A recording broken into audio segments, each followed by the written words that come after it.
Bienvenue sur Le cinéma est partout.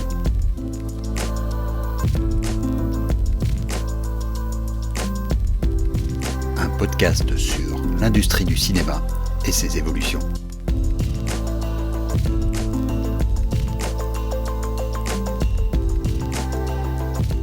On a un jour posé cette question à Reed Hastings, le patron de Netflix.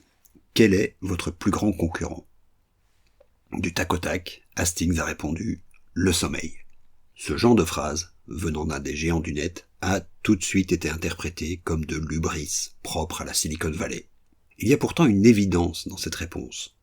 Dans notre monde actuel, la seule denrée vraiment rare, parce qu'incompressible, est le temps. Le seul moyen de gagner des parts de marché rapidement dans une économie de l'attention est d'en prendre sur un terrain sans concurrence. Le temps de sommeil, donc.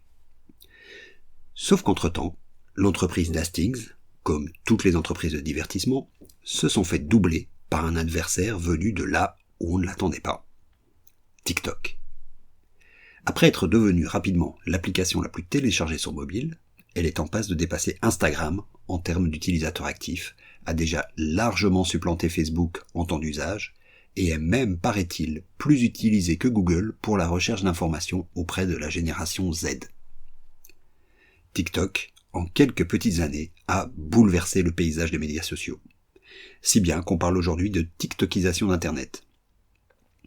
Formellement, bien sûr, tous les réseaux ont singé le format TikTok, des Reels chez Meta aux Shorts sur YouTube. Mais plus profondément aussi, au point que tous les réseaux sociaux ont aujourd'hui muté pour devenir des outils de découverte de contenu plutôt que d'interaction avec des proches. Revoilà le mot ONI, contenu, et son corollaire, les horribles tuyaux. Mais il faudra bien pourtant, un jour, se rendre à l'évidence. Ce terme-là n'est pas un concept marketing, un vilain mot qui cherche à englober une réalité complexe. Il est de l'idéologie, en ce sens qu'il crée sa propre réalité. Ce mot de contenu n'est compréhensible que si l'on se place du point de vue de l'économie de l'attention. Dans cette économie, dont on a dit que le temps était la valeur d'échange, la forme, le format ne compte pas. Ce qui compte, c'est le temps d'usage. Et à ce petit jeu-là, TikTok est pour l'instant le maître. Ces vidéos ont beau être très courtes, et il faut bien le dire, souvent affligeantes, si on respecte un tant soit peu l'audiovisuel, la question n'est tout simplement pas là.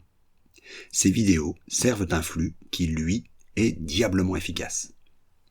Au point que, selon certaines études, TikTok aurait dépassé la télévision comme média le plus regardé par les jeunes. Évidemment, arrivé à ce point, impossible de ne pas parler du cœur du moteur, l'algorithme. L'algorithme, c'est un peu l'inverse du contenu. Autant le terme contenu est considéré avec dédain, autant l'algorithme est entouré d'une aura magique, de sorcellerie informatique au pouvoir hypnotisant. Pouvoir qui mérite tout autant d'être démystifié. Fondamentalement, un algorithme, ce n'est rien d'autre qu'une stratégie, commerciale dans ce cas-ci, automatisée. Tout aussi fondamentalement, il n'est pas très intéressant de savoir comment ils fonctionnent. Leurs effets suffisent amplement. TikTok produit un effet mieux que quiconque actuellement, la viralité. On reproche souvent à la plateforme de produire des bulles de filtre. Pourtant, l'un de ses grands faits d'armes, c'est la création, presque du jour au lendemain, de phénomènes médiatiques aussi puissants qu'éphémères. Et cela pour une raison simple. TikTok a poussé la logique de l'économie de l'attention à son maximum. Son seul but est de trouver, pour chaque utilisateur, la vidéo qui le fera rester un petit peu plus sur la plateforme. Puis une autre, puis encore une autre. Et cela par un simple jeu d'essais et erreurs, rendu possible par la masse de contenu gratuit mis à disposition par les utilisateurs. Tel spectateur est resté un petit peu plus longtemps devant telle vidéo, essayons celle-là, qui lui ressemble par certains aspects. Si ça ne fonctionne pas, on en essayera une autre, sur base d'autres critères, etc.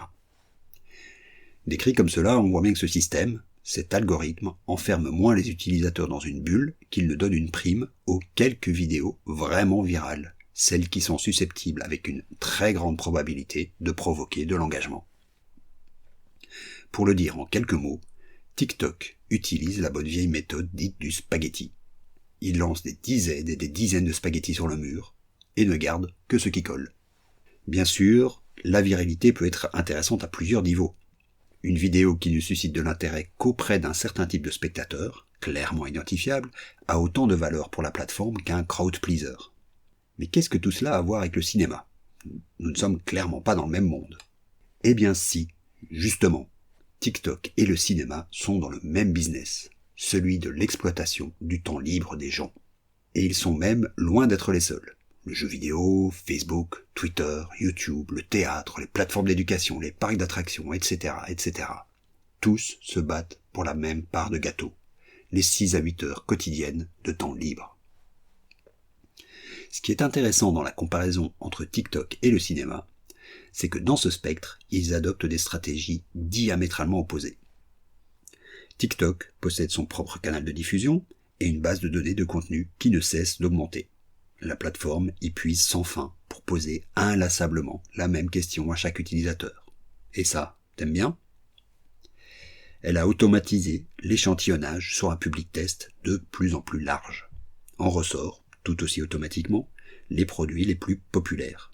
Elle partage ensuite les recettes entre elles et les auteurs de ces contenus populaires.